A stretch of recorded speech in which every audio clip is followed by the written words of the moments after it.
presentarles al doctor Guillermo Janowski Reyes, quien está adscrito a la Universidad de Guadalajara en el CUCS.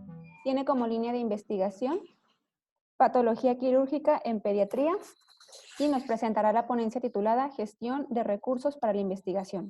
El doctor cuenta con más de 25 años de experiencia en cirugía pediátrica, se ha destacado como especialista reconocido en el área de endoscopía diagnóstica y terapéutica en vías aéreas y digestivas en pediatría. Es experto en endoscopía, cirugía laparoscópica y dolor abdominal en niños, accidentes en el hogar, cirugía en la pared abdominal, entre otros. El doctor Guillermo egresó de la Universidad de Guadalajara como médico general, se especializó en pediatría y cirugía pediátrica en el Hospital Civil de Guadalajara y posteriormente se formó en cirugía laparoscópica en esta misma institución. Es autor de publicaciones tanto en revistas de cirugía pediátrica como en capítulos de libros que forman parte de distintas asociaciones. Bueno, el doctor forma parte de distintas asociaciones como la Academia Mexicana de Pediatría y es miembro del Sistema Nacional de Investigadores Nivel 1. Bien, le agradecemos, doctor, y comenzamos con su presentación. Muy bien, muchas gracias. Agradecido por la invitación y por permitirnos compartir con todos ustedes algunos de los procesos educativos y de investigación que se dan en el Servicio de Cirugía Pediátrica del antiguo Hospital Civil de Guadalajara. ¿Por qué queremos difundir esto? ¿Por qué queremos platicar con ustedes? Bueno, tal vez lo que nosotros hemos experimentado y cómo ha transcurrido nuestra especialidad y cómo hemos logrado desarrollarla al grado que actualmente forma parte del Padrón Nacional de Posgrado de CONACYT con un nivel de competencia internacional. Creo que es el único programa a nivel nacional de la especialidad de cirugía pediátrica que ostenta este nivel en el CONACYT. Y por encima de otras instituciones, de institutos que tienen mucho más presupuesto. Y esto se ha basado en una mística de trabajo, en una mística de servicio y nos ha permitido incursionar en áreas como la investigación de alto nivel. Yo pudiera decir que no es todo perfecto, estamos en un proceso de constante aprendizaje, en gran medida basados en el trabajo y en el talento del recurso humano que lo conformamos. De manera tal que no es un trabajo de una sola persona, no es un trabajo individual, es un trabajo de equipo, es un trabajo colectivo y que nos ha llevado a querer compartir con ustedes nuestra experiencia y ver si algo de lo que podemos nosotros hacer o de lo que ustedes tienen nos puede servir mutuamente. De manera tal que, bueno, vamos a pasar a la siguiente. Mi plática no tiene conflicto de intereses, nadie me pagó por venir, ni estoy promocionando nada que no sea más que un programa de la Universidad de Guadalajara. El material que yo voy a presentar está tomado del Manual de Procedimientos de la Subdirección de Enseñanza e Investigación del OPD Hospital Civil de Guadalajara, del Manual de Procedimientos del Servicio de Cirugía Pediátrica, de algunas conferencias como la que tuvimos recientemente con el doctor Marcos Félix, que es un egresado de la Universidad de Guadalajara, que actualmente está en la Universidad de Anáhuac. Las fotografías e imágenes, algunas son tomadas de internet y otras son tomadas del archivo clínico del Hospital Civil. Se trata de que estamos tratando de ser un eslabón en la cadena de ayuda más que otra cosa. Bueno, hablaremos en nuestra conversación del modelo educativo del programa de cirugía pediátrica, de los valores y principios que el servicio tiene y cómo mejoramos la investigación, tanto en pregrado como posgrado. Bueno, primariamente, he de decirles yo que la práctica de la cirugía pediátrica como especialidad se da en un escenario complejo.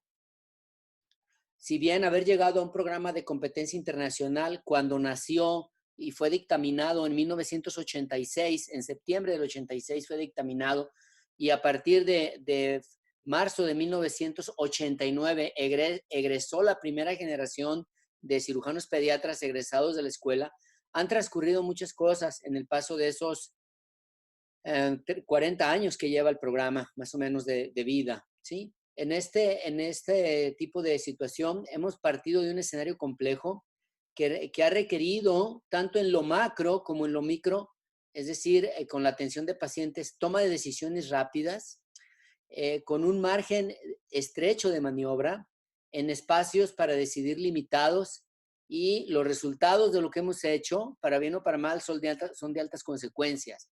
Les puse la imagen de un bebé malformado, con una malformación de la vía aérea y de la vía digestiva, con una malformación congénita grave. Estos niños no llegan a la vida adulta si no participa un equipo multidisciplinario de cirujanos, como la siguiente foto que están viendo ahí, que es parte de nuestro equipo de trabajo operando a un paciente en su incubadora, a un niño de 1,5 kilos. Bueno, si esto se hace mal, las consecuencias para la vida del niño van a ser terribles y las consecuencias para el programa también, porque no vamos a estar siendo efectivos ni eficaces para lo que estamos siendo, para lo que es nuestra razón de ser. De manera tal que, por ejemplo, actualmente estamos en el proceso de recién publicado la experiencia clínica que ha tenido el servicio basado en su trabajo del día a día. Espero próximamente en la FIL podamos compartir nuestra publicación y poder platicar de ella con ustedes. Pero estamos en un proceso educativo en un hospital escuela donde convergen la asistencia de pacientes, la docencia y la investigación. Y los principios fundamentales de nuestro quehacer es preservar la vida, finalmente preservar la estética. Sé que en el foro que me está escuchando es un foro diverso, polimorfo. Así hay investigadores del SNI, hay también estudiantes de pregrado, y para todos es importante y queda claro cuál es la función sustantiva del Hospital Civil de Guadalajara, porque es nuestro hospital universitario. Dentro de ese marco, en nuestro hospital, la principal actividad que el ser humano realiza es la investigación. Esta sirve para promover el avance del conocimiento y la eliminación de prácticas y creencias mal fundadas. Es decir, no partimos de la empiria, no partimos de lo empírico ni de la experiencia, partimos del conocimiento. El hospital funciona como un campo académico que está interrelacionado con la Universidad de Guadalajara a través del Centro Universitario de Ciencias de la Salud y de la red universitaria. Aquí se forman recursos humanos desde el pregrado hasta la especialidad y se interactúa con especialistas en cada una de las etapas académico-asistenciales, lo que genera un proceso de actualización continua, de manera tal que todos los miembros de este modelo estamos obligados a investigar. La investigación en salud, como ustedes lo saben, en seres humanos es diferente a en otro tipo de modelos. Está muy regulada. En los artículos 96, 97, 98, 99, 100, 101, 102, 103 del título quinto referente a la investigación para la salud de la Ley General de Salud, así lo marcan y son estrictos en cuanto a su vigencia. Además de las consideraciones de tipo bioético por la Declaración de Helsinki, el Código de Nuremberg y el Informe Belmont, entre otras. Es decir, que nosotros estamos muy regulados sobre cómo hacer investigación. Asimismo, el modelo educativo con el que se basa la formación que hacemos de recurso humano está centrado en competencias profesionales con un enfoque humanista. De manera tal, por lo tanto, el hospital debe promover el avance científico y tecnológico en las áreas de ciencias de la salud. Estas actividades deben estar reguladas para garantizar los derechos de las personas y la investigación se justifica si logra un efectivo beneficio en las personas, tanto en los pacientes que son beneficiados como en los alumnos que forman parte de los programas y obviamente en los profesores, ¿no? De manera tal que nosotros cuando tenemos en un escenario de este tipo, tenemos al profesor y al residente. Vamos a entender que el residente es el estudiante de posgrado. Muchas veces un residente en un programa de subespecialidad ya tiene 8 años de trabajo académico, de trabajo posterior a haberse titulado como médico general. De manera tal que por convicción tú le dices, ahora sí que ¿cómo aprendiste a nadar? Pues te empujaron, ¿no? Entonces el residente muchas veces tiene miedo, le falta experiencia y no lo dice. Pues hazlo con todo y miedo, porque alguien lo tiene que hacer y te toca a ti. Nosotros vamos a cuidarte, vamos a coacharte para que lo hagas bien. De manera tal que este es un proceso de constante cambio para la cirugía pediátrica. Ahora bien, ¿cómo se forma un muchacho para que caiga a la investigación? Tenemos desde la formación de pregrado hasta el ejercicio profesional, la línea de desarrollo, que es la línea rojita que ven ustedes del expertise profesional. ¿Cómo vas avanzando de ser un novato avanzado, un competente y un experto? Y si se acuerdan de la pirámide es, primero veo, luego lo hago y luego lo enseño. De manera tal que, ¿cómo definimos nosotros la competencia, una competencia profesional? Hablamos de que es el juicio habilidoso y habitual de comunicación, conocimiento y habilidades técnicas así como un racionamiento clínico, valores y reflexión en la práctica diaria en beneficio de los individuos bajo el pretexto de su salud.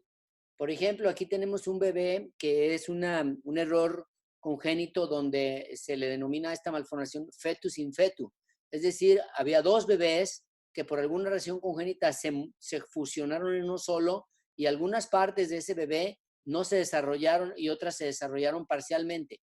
Este bebé, para que sea un ser humano que lo es, pero que funcione como, digamos, socialmente estamos acostumbrados, que pueda caminar, que pueda ir a la escuela, que pueda poner zapatos, que tenga amigos, que vaya a bailar, que se eche unas cervezas en la tienda, pues va a requerir de la participación de un equipo que lo restablezca y lo reintegre y que lo haga con toda esta combinación de cosas. Las competencias son finalmente como las herramientas que nos da la vida y que nos da la formación universitaria para poder tener una manera de responder ante retos como estos. En el caso de mi grupo es el reto de la salud. Así es, ¿dónde está esta atención en la gente joven? Los pilares de la educación, como ya sabemos, es el saber conocer, saber hacer, saber ser y saber convivir. Esto vinculado con los siguientes parámetros, ¿sí? Lo que nosotros pedimos en la práctica formativa para poder hablar de investigación es un contexto, ¿sí? El contexto tiene que ver con el conocimiento médico de profesores y alumnos. Segundo, el cuidado que se le da al paciente. Tercero, la práctica basada en el sistema de salud donde estamos inmersos. Cuarto, la práctica basada en el aprendizaje y la mejora. 5, el profesionalismo, que es un ente que cada uno de nosotros tenemos. Y 6, las habilidades interpersonales y de comunicación. Voy a hablar muy rápido de cada uno de ellos porque nos llevaría prácticamente una hora hablar de cada una de estas cosas con ejemplos, pero voy a tratar de ser explícito, sobre todo porque yo les estoy tratando de hablar cómo gestionamos nosotros la investigación. ¿Qué quiere decir? Nosotros como grupo nos vendemos como un proyecto para que otros grupos de investigación similares a nosotros en otros entornos entiendan nuestro lenguaje y nos interrelacionemos. Nuestro lenguaje es este, ¿sí? Detrás de que ustedes vayan al hospital un fin de semana y un cirujano pediatra los valore, un residente, hay todo este bagaje, todo este background de información.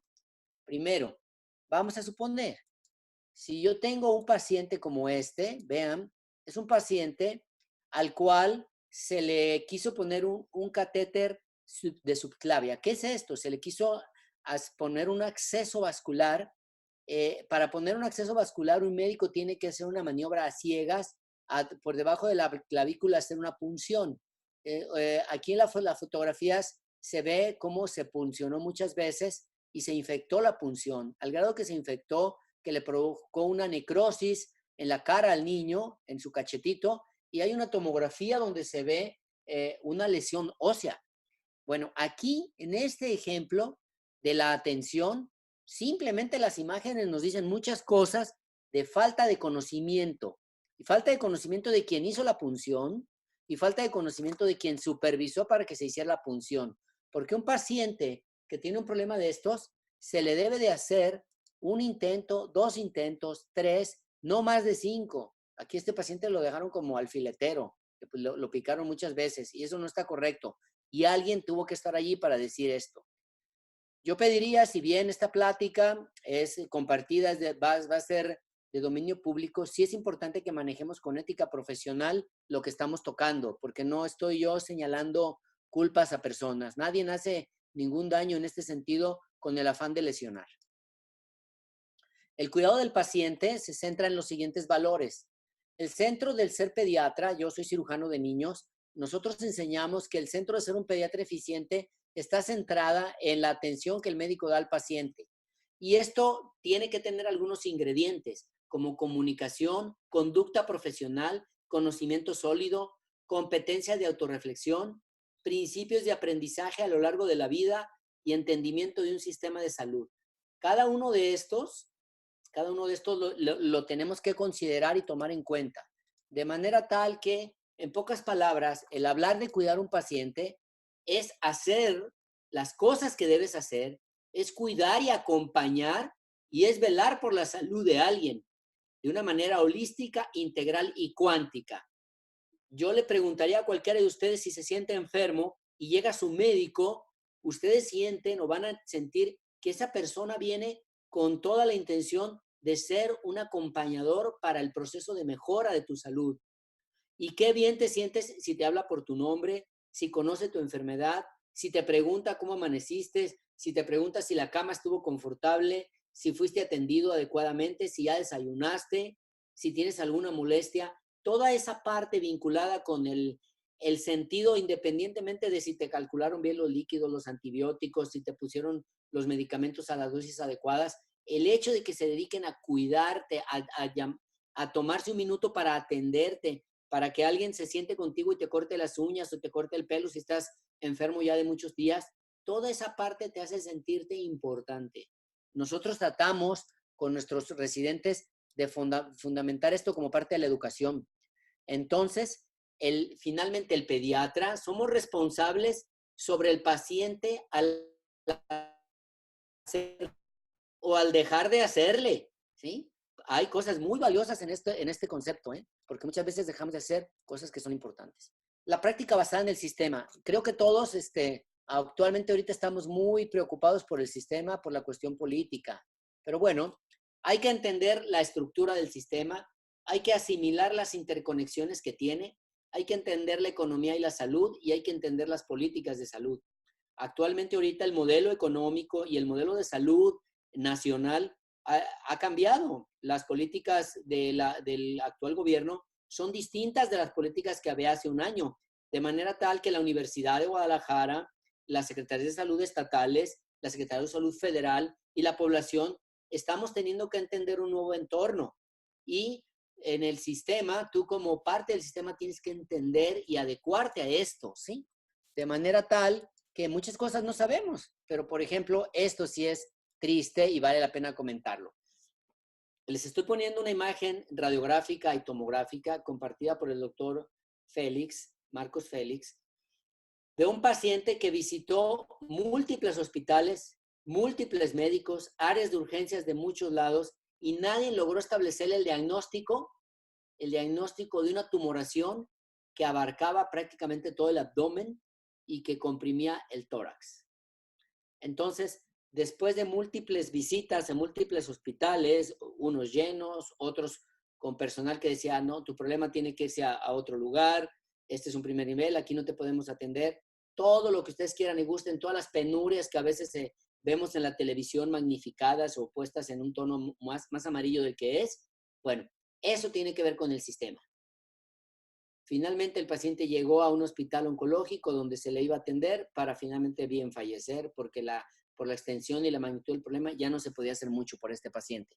Pero el sistema sí participó en un proceso de derivaciones de este paciente. El sistema en la práctica finalmente se convierte en que tú como médico derives oportunamente si no lo puedes resolver tú, sigue o ve la evolución de tu paciente, qué pasa cuando lo mandaste a otro lado, dales tu teléfono o ten contacto con los familiares, reconoce qué recursos tienes en donde estás trabajando, cuida a distancia porque eres parte del sistema, ¿sí? Finalmente, ¿sí? La práctica basada en el sistema es entender que el sistema no va a cambiar, no va a haber más hospitales ni más tecnología, pero sí más pacientes, que el sistema es lo que tenemos para ayudar, que hay que conocerlo y ser parte de él, y que lo que más sirve en el sistema es su gente, que apostemos por la educación del personal. Es decir, nosotros, ustedes y yo, somos la cara más importante del sistema del modelo educativo nacional. Somos finalmente la parte más importante que tiene este sistema de educación y de salud en México para dar una respuesta social organizada a la población vulnerable. Y máxime porque estamos en una universidad de Estado, en una universidad pública, donde todos estudiamos en gran medida porque la universidad existió y nos dieron una beca, además del esfuerzo de nuestros padres. Desde el más directo investigador hasta el de intendencia, de alguna manera aprendimos porque hubo educación pública. La práctica basada en el aprendizaje, yo aquí les estoy poniendo un poquito el ejemplo bíblico, ¿no? de Jesús y los apóstoles. Bueno, es un gran camino que seguimos todos para aprender y hacer de este aprendizaje una evaluación y una autorreflexión, proveer competencias significativas para el ejercicio. En el caso de la cirugía pediátrica, hagan de cuenta que sí es importante entender que se da un proceso educativo un poquito como, voy a hacer así un ejemplo, como el maestro albañil y el aprendiz de la cuchara, ¿no? Primero te enseñan cómo mezclarlo, cómo agarrar la cuchara, cómo dar el cucharazo, y se hace in situ, con la persona allí, ¿sí? Por eso la práctica basada en el aprendizaje y la mejora conlleva esto, a que existen aprendientes y prosumidores de por vida del proceso educativo. No hay que perder de vista esto. En pocas palabras, la práctica en aprender y mejorar se basa en lo siguiente. Nosotros aprendimos mucho. Yo tuve la fortuna de tener como maestro al doctor Mario Rivas Sousa. Recientemente falleció el maestro emérito de la universidad, doctor honoris causa. Un tipazo el doctor. Yo recuerdo que sus clases puntualmente a las 7 de la mañana. A las 7 dejaba entrar. Y el maestro nos dio consejos para toda la vida. Voy a decirles uno que el maestro nos dijo. Dice, doctores, jóvenes doctores, si alguna vez los secuestran o ven amenazada su vida, fíjense, eso me lo dijo hace 30 años, ven amenazada su vida y tienen que hacer una receta en la que van a poner su cédula profesional, fírmenla, pero cambien el último número de su cédula. Por ejemplo, si tu cédula profesional termina en 5, ponle 4 o ponle 6, de manera consciente e intencional. Obviamente no le vas a decir al malandrín que hiciste eso. Y si después eres reprochado por esa prescripción, tú le vas a decir al juez, sí, efectivamente es mi firma, mi cédula, yo la vulneré, yo la alteré y le cambié el último dígito. Estas cosas no se te olvidan y son mensajes para la vida y son de las conceptos en los que alguien nos hace modificar la realidad, mejorándonos a nosotros y a los demás de manera consciente y continua.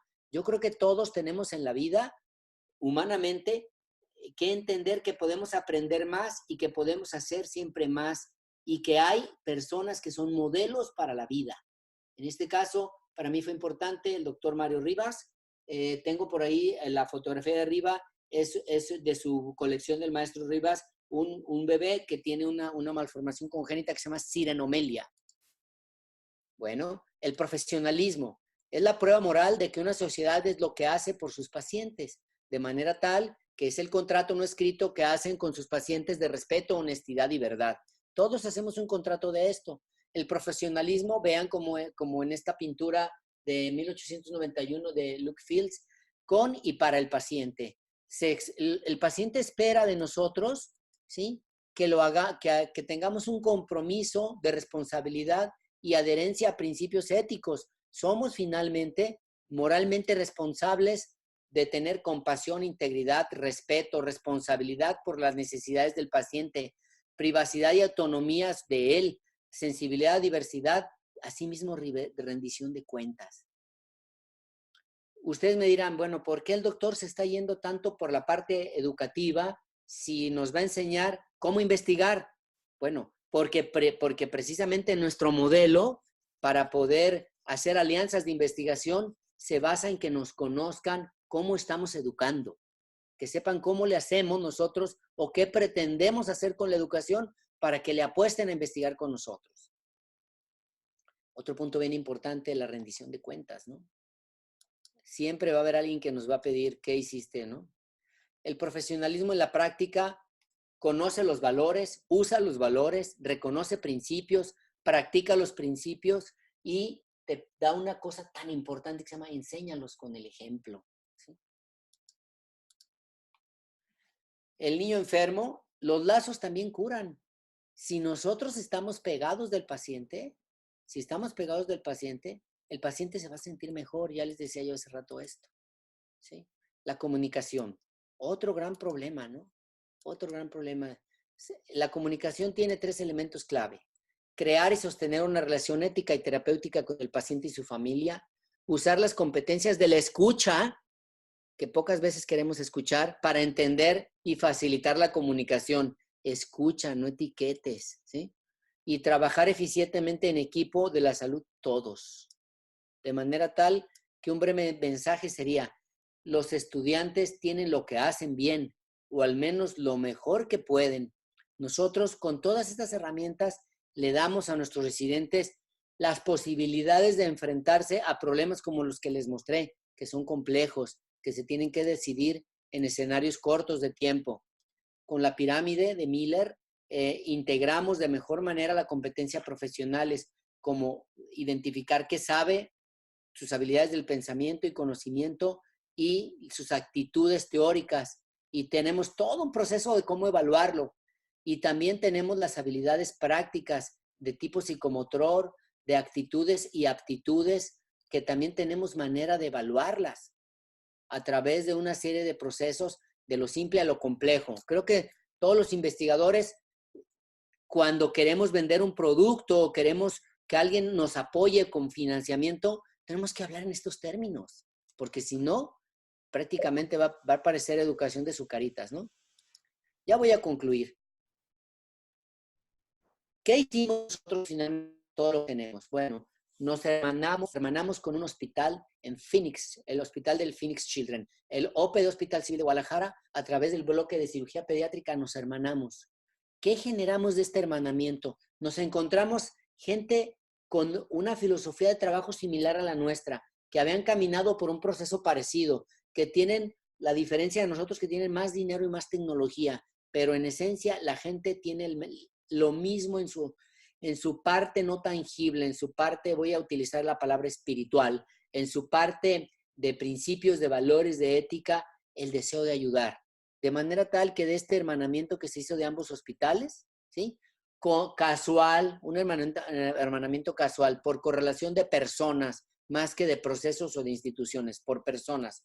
Se logró en el paso de los pasados 8 años movilidad entre profesores y estudiantes. Nosotros ponemos dos muchachos cada 6 meses en el hospital de niños del Phoenix Children. Ellos van a observar cómo operan los profesores allá. Y una vez al año vienen profesores del Phoenix Children a operar niños con nosotros aquí. Por ejemplo, en la última jornada que hicimos se hizo sobre una malformación que se llama pectus excavatum, y cada barra para corregir el pectus cuesta alrededor de $900. Ellos trajeron las barras, tuvimos que mandarles las medidas de los pacientes, hicieron las barras del tamaño adecuado para el tórax del niño al que se le iba a poner. Nos apoyaron con equipamiento, ni se imaginan, el hospital hizo maromas, los pacientes, ellos también,